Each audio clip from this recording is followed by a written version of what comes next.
Rex Tillerson said on Tuesday that the Trump administration's proposal to slash the State Department and foreign aid budget is in part based on an expectation it will be able to resolve some of the global conflicts that have been absorbing costly diplomatic and humanitarian support.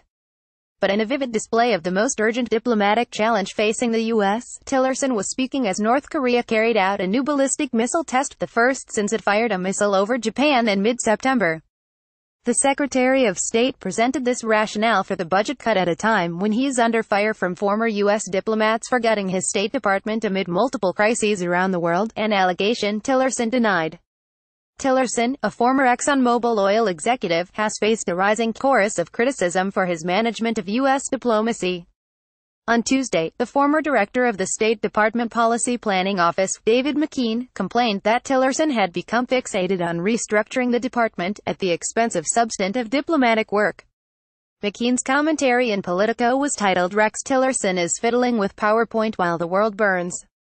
On the same day, the woman overseeing the department's redesign, Melise Beams, abruptly resigned, and two former senior U.S. diplomats, Nicholas Burns and Ryan Crocker, warned that the budget cuts, coupled with the administration's dismissive attitude toward our diplomats in diplomacy, threaten to dismantle the U.S. Foreign Service, just when we need it most. Responding to those criticisms at the Wilson Center in Washington, Tillerson argued the current combined State Department and U.S. Agency for International Development budget of $55 billion was at a historic high and was not sustainable. The administration has proposed cuts of about 31%, but Congress is resisting such draconian measures. On Tuesday, the Secretary of State said he was offended by suggestions that somehow we don't have a State Department that works. And he offered a further rationale for the retrenchment based on an assumption that the world would become more peaceful.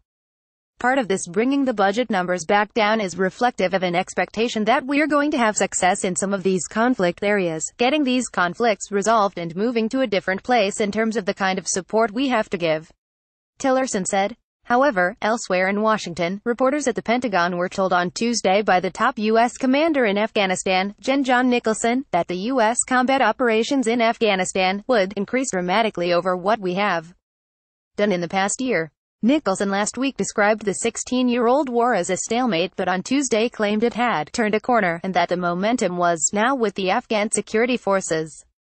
The Secretary of State defended his record after a speech on US-European relations that emphasized NATO solidarity in the face of what he called Russian aggression, ruling out lifting Ukraine-related sanctions until the country's territorial integrity had been restored.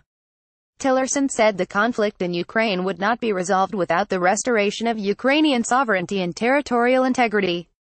That would entail a reversal of Russia's annexation of Crimea and a withdrawal of its support for separatists in western Ukraine, in line with a 2014 agreement in Minsk.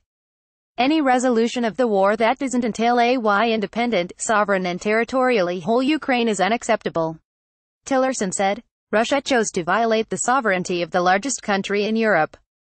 The United States and Europe have stood shoulder to shoulder since 2014 in confronting this Russian aggression with a coordinated sanctions policy. Tillerson added, "Let me clear.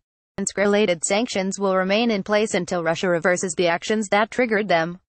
The Secretary of State's tough language on Russia appeared to be aimed at reassuring NATO allies before a planned European trip next week, when he will visit Brussels, Stockholm, Vienna and Paris.